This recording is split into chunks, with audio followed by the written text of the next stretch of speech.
1990s Misery, featuring Kathy Bates. I love Kathy Bates, so part of the reason why I was super excited to do this movie. This is one of my favorite movies. I love Stephen King. Part of the reason my name has to do with Stephen King, The Shining. It's pretty easy. Did take some notes on it. Thought I'd tell you what I thought of the movie. The characters, the way Kathy Bates, her acting method is amazing. I love her in everything she's in. American Horror Story, Dolores Claiborne, that's a good one. If y'all haven't seen that movie, check it out. Who knows? When I can finally find it, we could do an episode on it.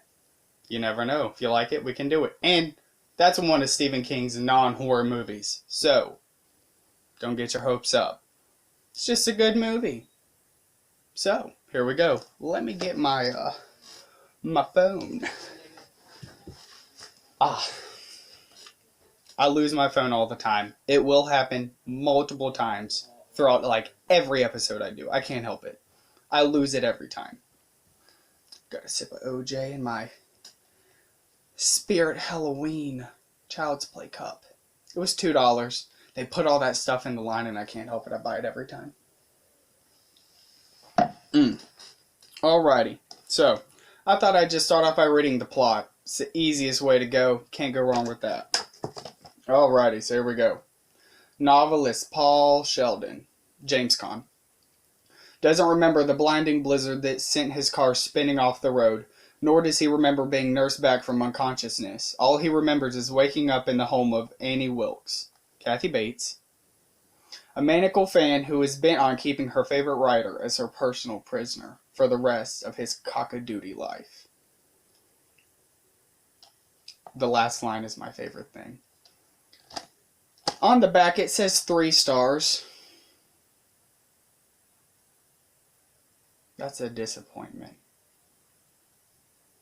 I don't agree with that. Sorry, I didn't take the U sticker off. I don't have that kind of time and I hate stickers anyway. Alrighty. I think I'm just going to start. You got to start from the very beginning. The crash. I was sad. It's a nice car. It's a 1965 Mustang. Going too fast. Wrecked. Perfect example why not to speed in the snow. Just saying. But I do have an issue. The movie starts. Gets in the car, wrecks. That's it. I mean, there's some little, like it shows him with the lady, I don't know, I forgot, I'm terrible. She didn't seem important. The author representative person, sorry, shame on me, got lost in the other stuff. And then, boom, he wrecks, and then it starts the movie. I kind of was upset there wasn't anything in the beginning part. Like, I wanted to have more backstory on Paul Sheldon. I feel like it was really rushed. They were just like, yeah, Misery, I'm tired of writing it. Wah. And then in the car, it's just, I don't know. It just seemed like they started in the middle of the movie. Like, it feels like there's a whole first part that I should have seen that I didn't get to see. So I was a tad sad about that. But it's okay. I can look past it. It gets better. Has the wreck. She saves him. Da-da-da-da-da. Okay, he wakes up. First thing you see is Kathy Bates. First impressions are everything. And I mean, that's great. Like, you see her and you instantly know this is a menacing woman. Like, rough. I would be scared, okay? If I woke up and just, I'm out. Goodbye. Not happening. I just can't. You keep going, then you get to the, I love this scene. The first scene, such an impact to me. My favorite part of this entire movie is just to see how her different, we'll call them breaks, her psycho breaks. They're all different, and the emotion for each one, she touches on it so well. I mean, so the first one with the soup, you know, it's calm, and then boom, she goes berserk. Starts yelling. I mean, it catches you off guard. I mean, it's super early in the movie still. You gotta think, this is one of the earliest scenes in the movie. So already you're just kind of like, I mean, you already don't know what to expect because, I mean, Stephen King is a pretty unexpectable writer to begin with. I mean, you have to think of everything that came before this. You had Carrie. Well, The Shining wasn't. The Shining is Stephen King, but the movie isn't. I don't know. That's a whole different cockadoodie mess we can deal with. I'm so glad I got to use that. Made my day. So, I mean, people already know that he's unpredictable, so you really don't know how this movie's going to go to begin with. So you see that one break and you're like, whoa. It can only go downhill from here. In a good way. In a good way. Let me find my notes. Aha. Oh. Sorry.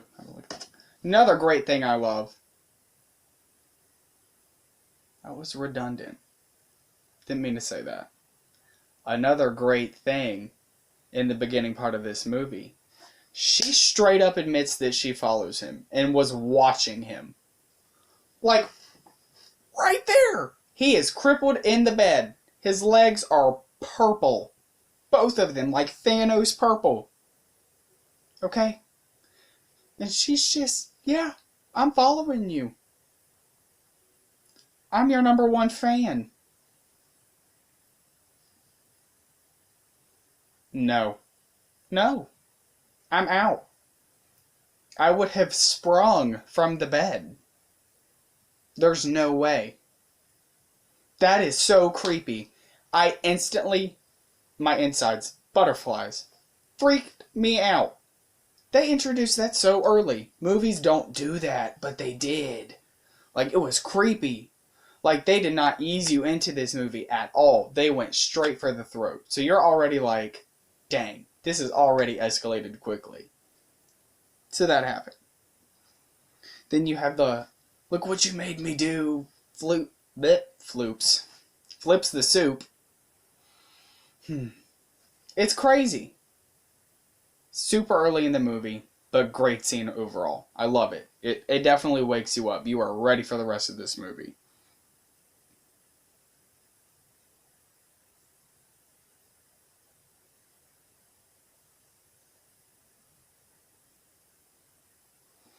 And in every scene that Kathy Bates is in, you can feel the tension. You always know that she's right there on the edge. So you know at any time she could break, but you don't know when. The score is perfectly placed. And they throw you off a good couple of times. There's a lot of good, well-placed score. Whatever you want to call it. I don't know. I haven't started really paying attention to score till recently, but this movie, I just moved the camera by accident, my bad. But this movie, I really did try to pay attention to the score, and that's something I need to be better with to begin with, so I really was trying to pay attention so I could really get the full effect of this movie. All the lights were off and everything, and you know, the whole, when she finds out Misery's dead though, I about lost it. It was insane. Like, he wakes up and the lighting with the whole storm outside, all you see is that partial lighting on her face. The way the camera is angled, she looks so menacing, and the spike in the score, I mean, as a viewer, I was shocked. Like, you just freeze because you know how scared he is. You got to think his legs are messed up, so he's scared. I would be too, though. Not gonna lie. And she's scary. Like, anybody that thinks this woman is not scary, false. And they clearly are lying to you. Don't be friends with these people. You have to be scared of her. She's scary in everything. Even when she's trying to be sweet, you're like, nope, she could hurt me. Every time. So, this scene was a pivotal point in the movie for me. And then it just gets better. She gets really, really petty.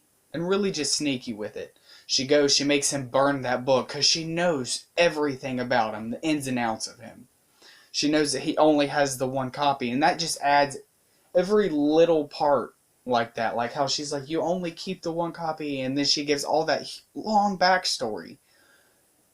That's amazing. And you have to think, this is Kathy Bates' first movie. She did Broadway before this, so this is her first big film. And she won awards for this movie. This movie was super successful. A lot of people didn't like that, but you can't deny it. Like, this movie is amazing, and Stephen King used her numerous times after this. So, I mean, she definitely made this movie. Oh, it's great. But I love, she makes him burn the book, she makes him rewrite it, and I mean, this is an issue that I had throughout the movie because you have the back and forth between Paul Sheldon, James Carr, or Con, sorry, and you have Kathy Bates. And Kathy Bates is a very eccentric character already. I mean, she is really into this, and it was kind of hard because Con could not, I guess, equal with it. Like, he was so toned down that sometimes it seemed a little flat, like she's this over-the-top character, and I understand that he's supposed to be more grounded, but he almost seemed just kind of like nonchalant through the whole movie. Oh. Like, I would be terrified. And he's just, oh no. And then when he tries to escape, when she goes to the store, after he sends her to the store, why did you look around? Why didn't you just leave, dude? You already know your legs are messed up. You're not going anywhere fast. So instead of leaving, he looks in her living room, in her photo album. Now, I understand you have to do this for the movie. I got it. You got to get backstory, whatever. But come on, dude. You wait till you can hear her to be like, I got to escape. So, I mean, obviously we knew what was going to happen. We knew the movie wasn't going to end. He makes it back. He takes the knife. Puts it in the bed. Okay. First off, there's another scene that bothers me. With that whole knife, he puts it in the sling, and he's going, and it's making just this terrible sound effect in the movie. It's like, okay, here's my thing. If you do that, you're gonna cut yourself. But it's fine. Again, a minor thing. I can live with it. Kathy Bates pulls through. The paper scene is great. She freaks out, has another super great tantrum, but in a completely different emotion. She's more sarcastic. She bounces back and forth. Sometimes, I mean, she has that sweet, innocent, blah, blah, blah, blah over here. But as far as her psychotic breaks, they're all different.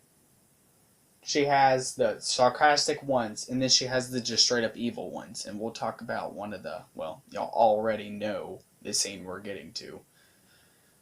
But I'm sorry that the tablet keeps doing that. Just don't mind that. I'm sorry. But anyway. So you have this tantrum with the whole store, the paper. He tries to escape, gets the knife because he obviously can't escape because he waits too long. Puts the knife in the bed. Whatever, all that. Done and over with. Then that rainy day. Okay. Me personally, one of my favorite scenes. Love this scene. Because it is a complete shock when you're watching this. Because she comes in, she's super just mopey, sad. And her eyes, they're almost glazed over. You can tell that there's an emptiness there. And Kathy Bates, I mean,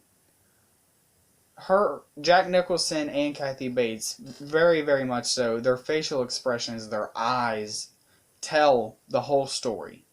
So, seeing her walk in and those empty, just dark, empty eyes, the rain, and it's just that scene. She's talking about the rain makes her blue sometimes, and she has the gun, and you're just like, what? She goes to get bullets, like, you're like, what? Is this gonna end because of what? Now, I have not forgot about Buster. We're going to get to him in a second. That's a whole separate thing I want to go over. So, you have Kathy Bates. This scene, let's move over to Buster, okay? From the beginning, you have Buster. They call, okay, that first phone call at the very beginning of the movie when they're talking about where's Paul Sheldon, da da da da da. That scene is so bad. It sounds so scripted. I don't like scenes like that. Blech. They're boring and bland, okay? I can understand you have to do it for the movie, but don't make it feel so rushed. You've already jumped into the plot super fast. You had plenty of time to rearrange that. So you have Buster looking for him. I wish that we could have had a better investigation with it. More emphasis with Buster. Now don't get me wrong. Buster's great. You connect with him almost immediately, okay? He's a genuine old man who's just trying to help. And it's sweet. And it's innocent and I like it. But it's not perfect. And I don't expect it to be, but you get what I mean. So you have Buster find him by reading the book. I really like that. I forgot about it actually, so I was really excited when I saw that. So that was a really cool thing.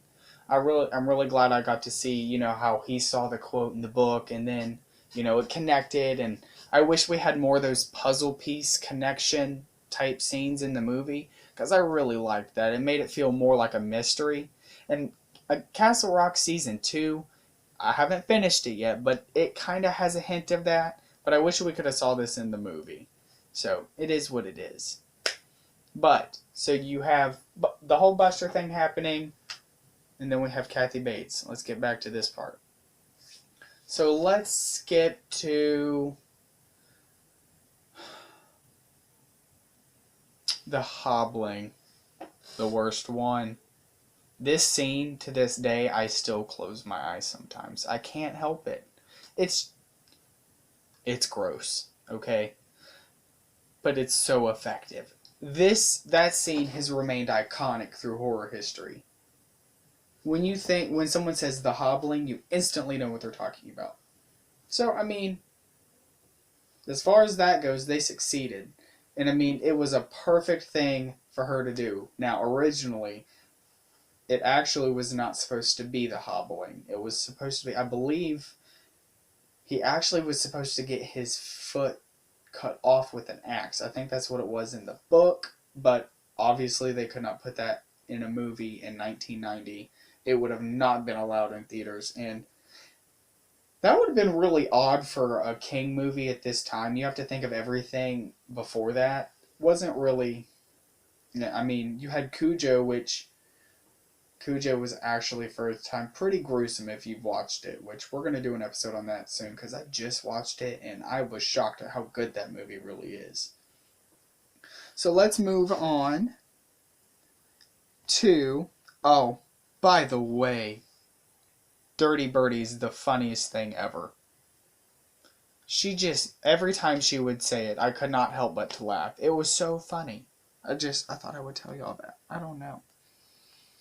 You have the hobbling. Oh,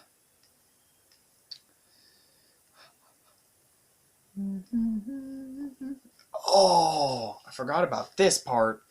When Buster comes to investigate, because he's starting to connect the pieces, okay? He's starting to figure it out.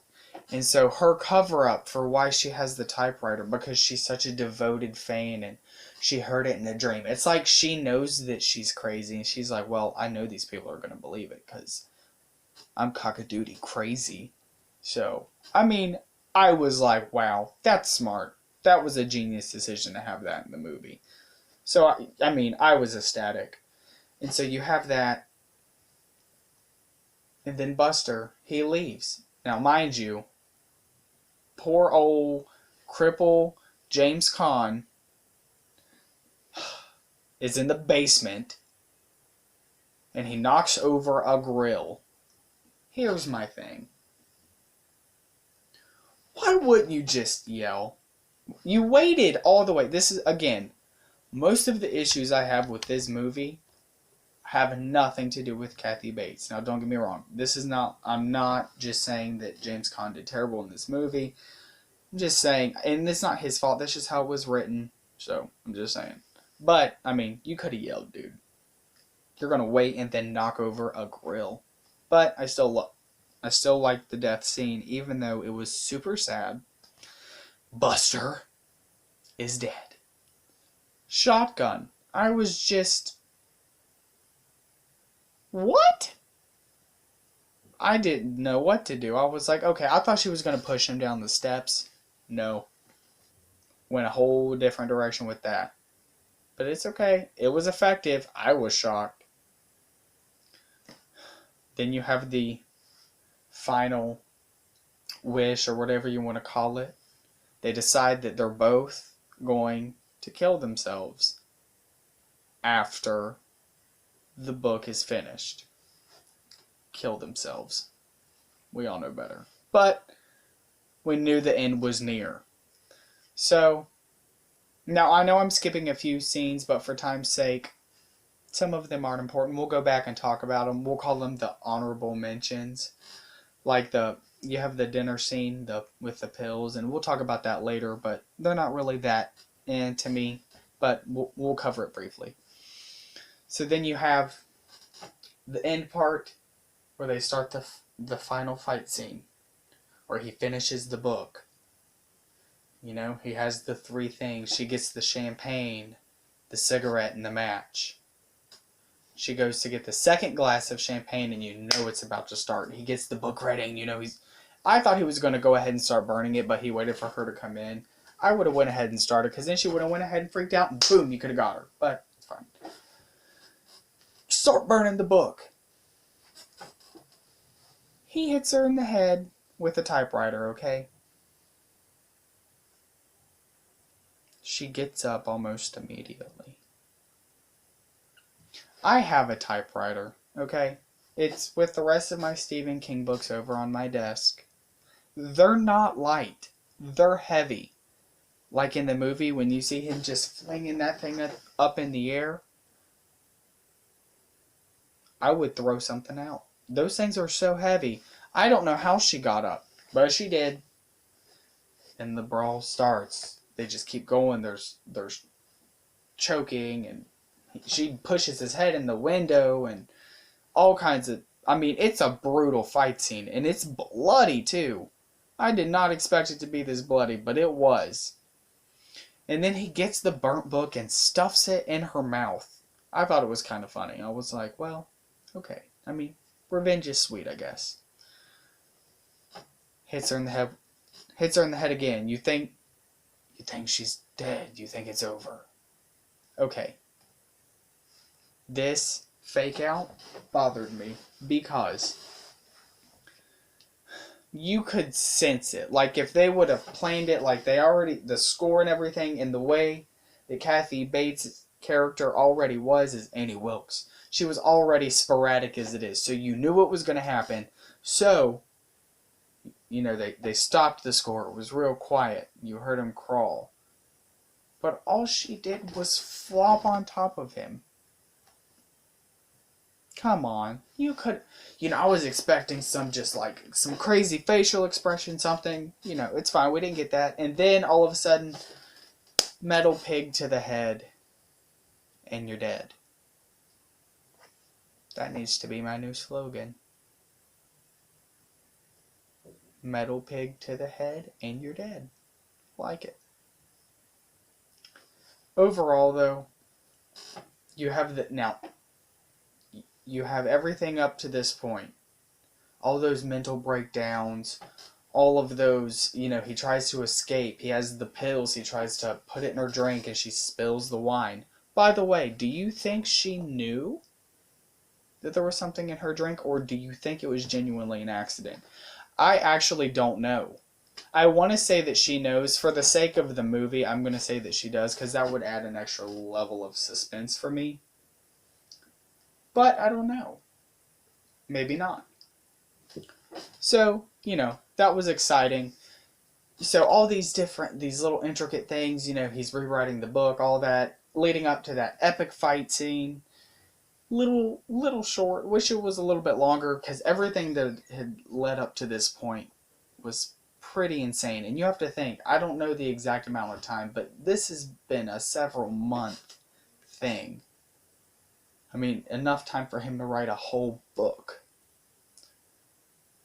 So I think the fight scene should have been a little longer. I know his legs were, messed up, but something. Because then at the end, right after she's dead, he's at the restaurant. Now the end is perfect because he looks at the waitress and he sees her face, and that's a beautiful way to end this movie. You still know she's dead, but it's that good cliffhanger. You don't know, but you do know.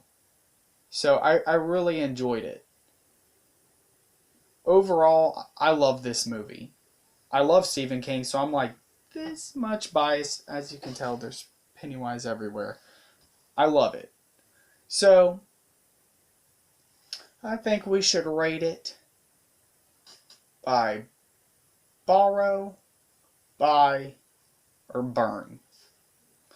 I would buy this movie. This is a great movie. Now, if you don't know what borrow, buy, and burn means, borrow means it's worth the watch, but it's eh. Buy means this is a really good movie. Definitely. Burn. But, seriously, if you don't have this movie, definitely get it. I recommend it to anybody who's new to horror, who doesn't really know. Maybe your friends don't like ghosts, and that's okay. I would definitely recommend this. This is more of like a Silence of the Lambs type of movie, so I would go for that direction every time. So, that's it for this episode. I'm going to do another one soon. The next episode is going to be Candyman for any of you waiting to know. Just going to let you know now. So, if you watch this video, you already know what the next one's on. Candyman. The first one, the original, because the new one is delayed. Thanks, COVID. So, until next time, thanks for watching.